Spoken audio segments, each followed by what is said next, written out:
10분 불교 선에 관한 강의 시작하겠습니다.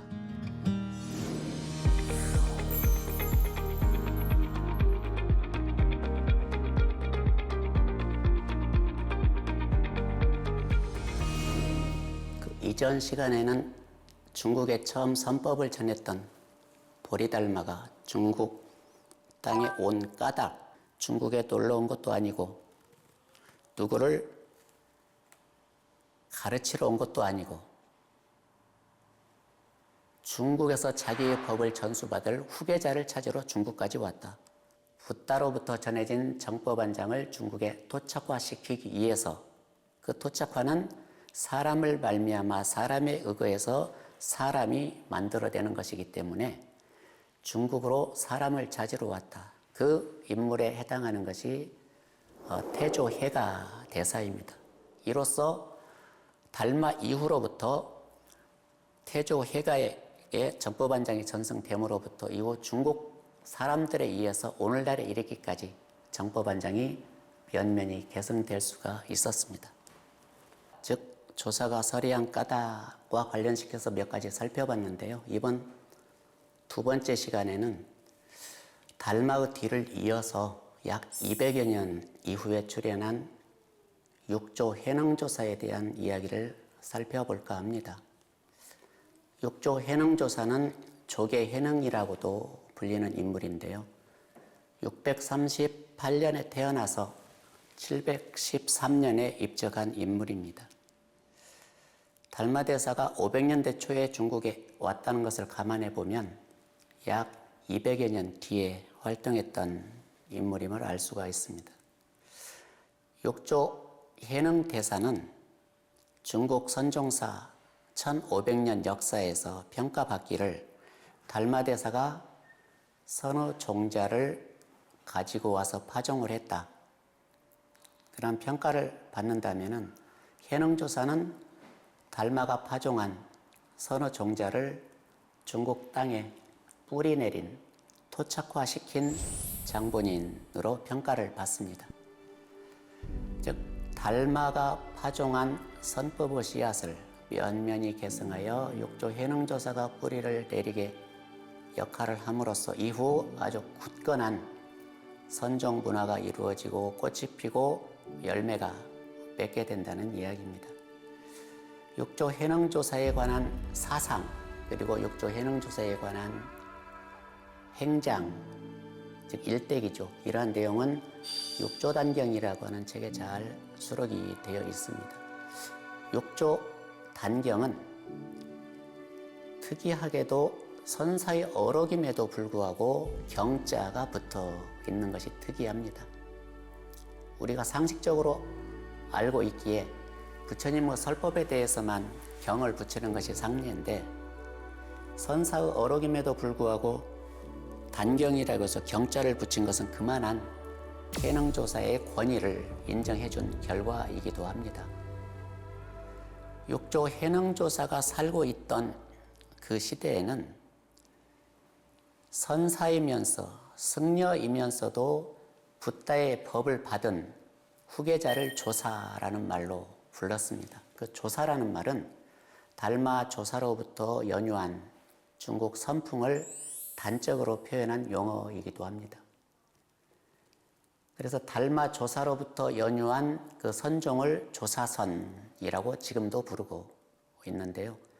조사선에서 최고의 목표, 궁극 목표는 조사가 되는 겁니다.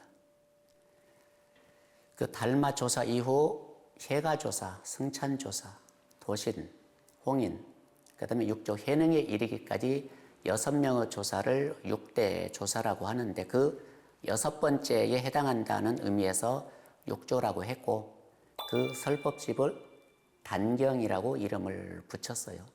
그런 것 보면은 육조 단경은 해능조사의 설법집이면서 단순한 해능조사의 설법집에 끝나는 것이 아니라 중국 조사 선풍을 중국화시키는, 다른 말로 토착화시키는데 혁혁하게 아주 공헌한 그런 문헌이기도 합니다. 그 문헌을 떠들러 보면 단경의 제일 첫머리에 보리자성 본래 청정, 8글자가 나옵니다. 보리자성 본래청정이라는 말은 깨달음의 성품이 모든 사람한테 본래 갖추어져 있다. 태어나면서부터 깨달아 있다는 선언적인 문구에 해당합니다. 중국 선종에서 특히 본래 깨달아 있다는 사상을 주장한 것이 그 어떤 종파보다도 특화된 하나의 특징이기도 합니다. 일반적으로는 열심히 수행을 해서 그 수행의 결과로서 깨달음을 얻는다고 생각하기 쉬운데 이 선종에서는 수행 이전에 이미 깨달아 있다는 주장을 펼칩니다. 그래서 단경의 첫 대목에 보리자성 본래청정, 이미 깨달음의 성품이 다 갖추어져 있으니 청정이라고 하는 말은 완성한다는 의미에 해당합니다. 깨달음의 자성이 다 완성되어 있기 때문에 단용차심 직료성불, 그 깨달아 있는 마음을 일상생활에서 그대로 활용하면 그것이 바로 성불이다. 아주 선언적인 말이 단경 첫 대목에 들어가 있습니다. 그리고 나서 육조 해능은 자기가 살아왔던 과거 행장 이야기를 시작을 합니다. 자기는 3살 때 아버지를 여의고 홀어머니 밑에서 24살이 되도록 살았다. 24살이 되는 어느 날 금강경의 한 대목을 듣고 발심을 했다. 그 대목이 널리 알려져 있는 응무소주 이생기심이라는 대목입니다. 이 말을 듣고 발심을 해서 출가를 하고 싶었는데 홀어머니가 계셨기 때문에 감히 출가를 하지 못하고 고민을 하고 있던 때입니다. 중국 문화에서는 효를 백행의 근본이라고 해서 가장 중요한 덕목으로 간주를 합니다. 그런 상황에서 늙은 홀어머니를 모셔왔지만 더 이상 모시지 못하고 출가를 한다, 이건 있을 수 없는 일이에요. 그래서 고민하던 끝에 마침 옆에서 도와주는 사람이 있어서 그 도움을 받아서 홀어머니를 안심시켜 놓고 혼자 출가를 합니다. 출가해서 그 당시에 오조 홍인조사를 찾아가는데, 홍인조사를 찾아가서 700명이나 되는 기라성 같은 많은 다른 사람들을 제치고 아직 행자의 신분으로 있던 해능이 오조 홍인조사의 인가를 받게 됩니다. 인가를 받는 첫째 조건은 깨달음을 얻어야만 가능합니다. 아무리 범답이 많고 인물이 잘나고 경력이 많다 해도 깨달음을 얻지 못하면 인가를 받을 수가 없습니다. 그러나 해능은 홍인조사를 찾아온 지 8개월 만에 홍인조사로부터 깨달음을 인가받았기 때문에 인가의 증표로 제시되는 의발을 받게 됩니다. 그 의발이라면은 석가모니 부처님께서 걸쳤던 가사, 그리고 석가모니 부처님께서 쓰셨던 바루, 가사와 바루를 가진 사람이 부처님의 후계자다, 조사라는 지위를 상징적으로 보여주는 물증이 의발에 해당합니다. 홍인으로부터 의발을 받은 해능은 다른 사람들이 도저히 인정을 해주지 않았기 때문에 도망을 갑니다. 그로부터 16년간에 걸쳐서 온갖 고난을 다 겪은 끝에 16년째 되던 날 드디어 39살의 나이에 계를 받습니다.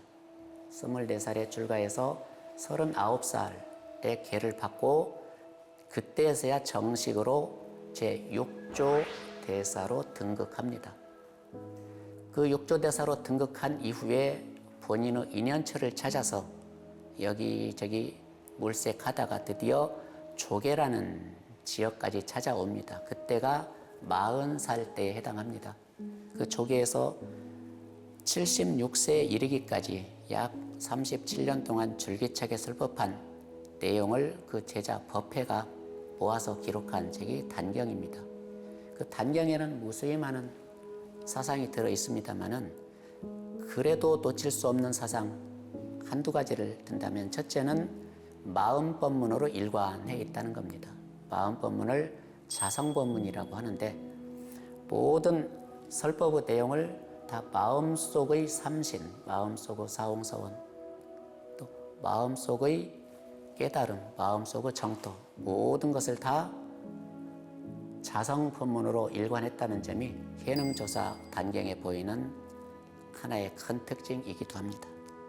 이로써 해능조사의 법문을 한마디로 자성법문이라고 부르기도 합니다. 이것이 해능조사 선사상의 가장 특이한 사상이라고 이야기할 수가 있습니다. 오늘 강의는 여기까지 마치겠습니다. 감사합니다.